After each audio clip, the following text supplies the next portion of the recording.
Hi everyone, salut tout le monde. This week's video is about making a feather, and we'll make it as best as we can with the standard nodes of Substance Designer and without any special complicated techniques like using math within a pixel processor, for example. Nothing of that sort. So it's going to be accessible for everyone. This is the render out of Marmoset Toolbag. There is some subsurface scattering, anisotropy, fuzz, and a simple skylight, so it was quick to set up. Here is the high-ray render. It's cleaner because the opacity is better handled by Substance. As you can see, with the OpenGL render, it's the same. The opacity is perfectly taken care of. Let's see how a feather is structured. I based the work on several references.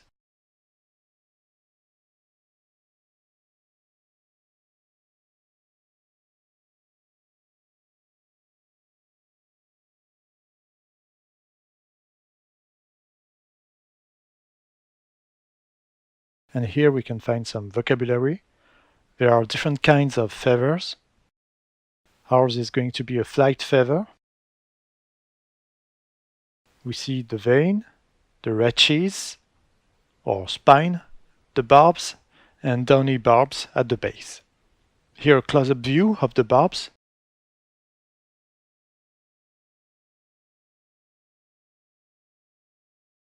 It's a subject that demands attention, like every anatomy subject. My goal with this feather was just to make a detail for the shore sand project I covered the past weeks, so I didn't try to make a perfect feather.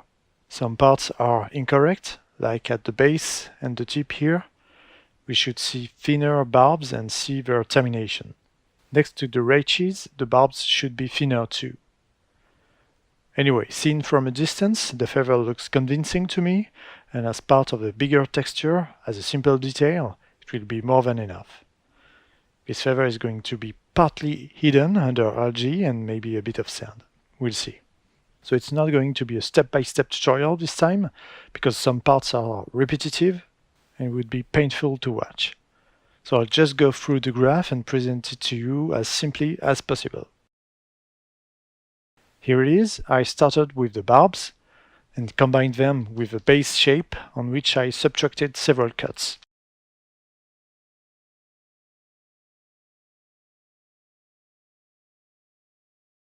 Then I positioned the rachis in the middle.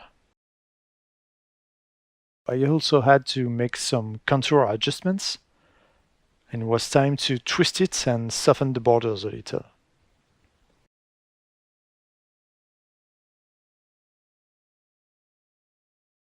I later positioned downy feathers at the base and brought some relief details to make it more realistic.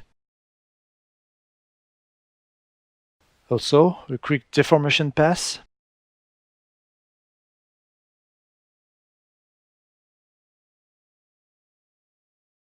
I finished with the colors and the outputs.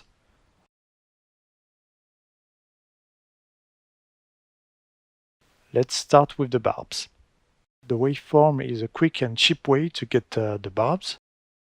You could obtain a better result probably with one or more tile samplers, I don't know, but the waveform is enough in my case. As you can see, it's processed in under 1 millisecond, so it's very fast. Then a directional warp to bend the barbs.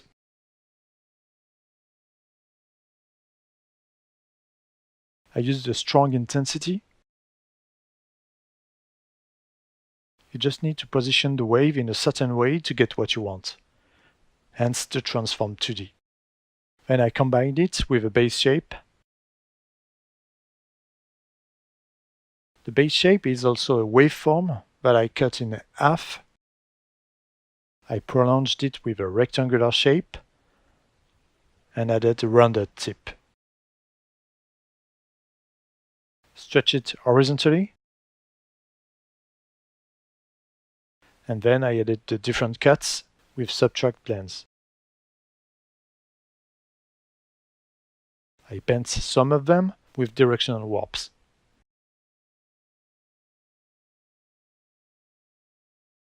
because as we can see on the reference, we have curvy cuts.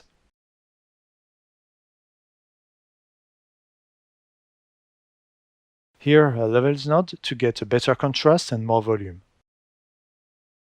I also wanted to bend the barbs even more forward.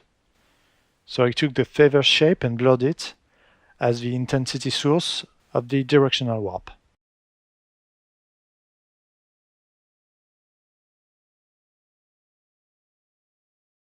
For the raches, once again a waveform, I cut a part and beveled it, then stretched it and made it thinner.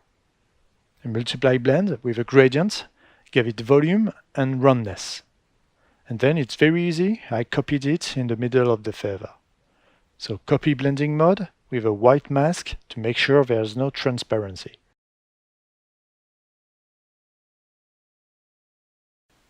So we have a good start. To go further, I needed to cut out some parts. The tip of the feather here to get rid of those nasty deformations, and I wanted to bevel it a bit here and make it bigger.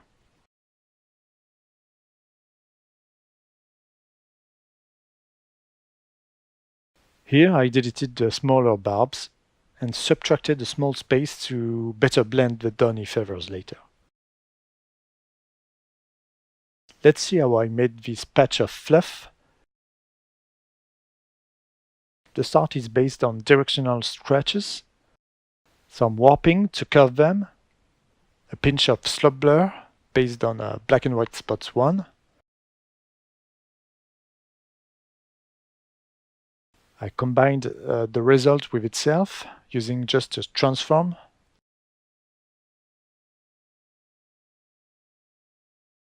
Then I thought it would be good to have the same direction on both sides of the feather. I kept a simple circular shape of it,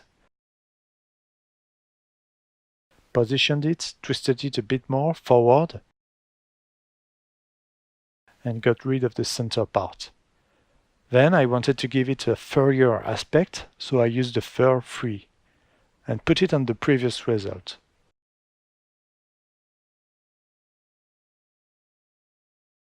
And then I just placed it on the feather.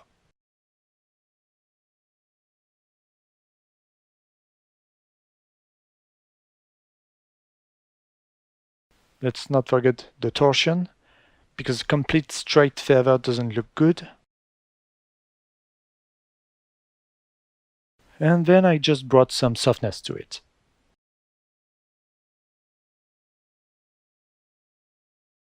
Here, as you can see, we have a simple relief pass with just a slope blur, a very classic one with a Perlin noise.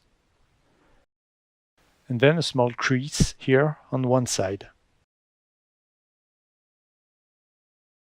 And again, some more details, just quick warps to break the feather a little.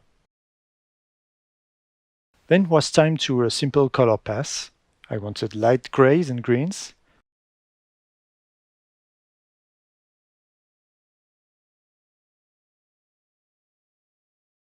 A gray ratches.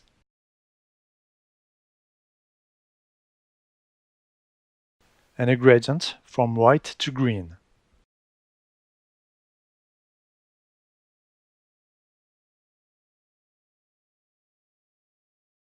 Let's see how I made the ambient occlusion, the roughness, the opacity, the height, and the normal.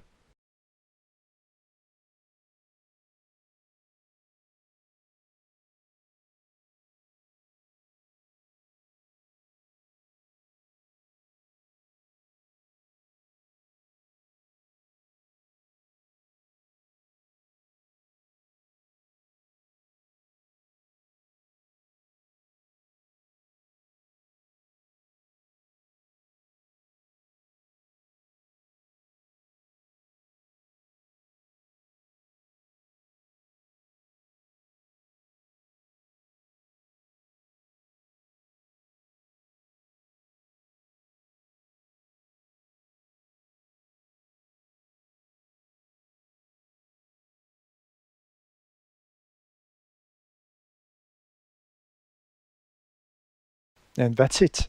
I hope you were able to catch every important information in the settings.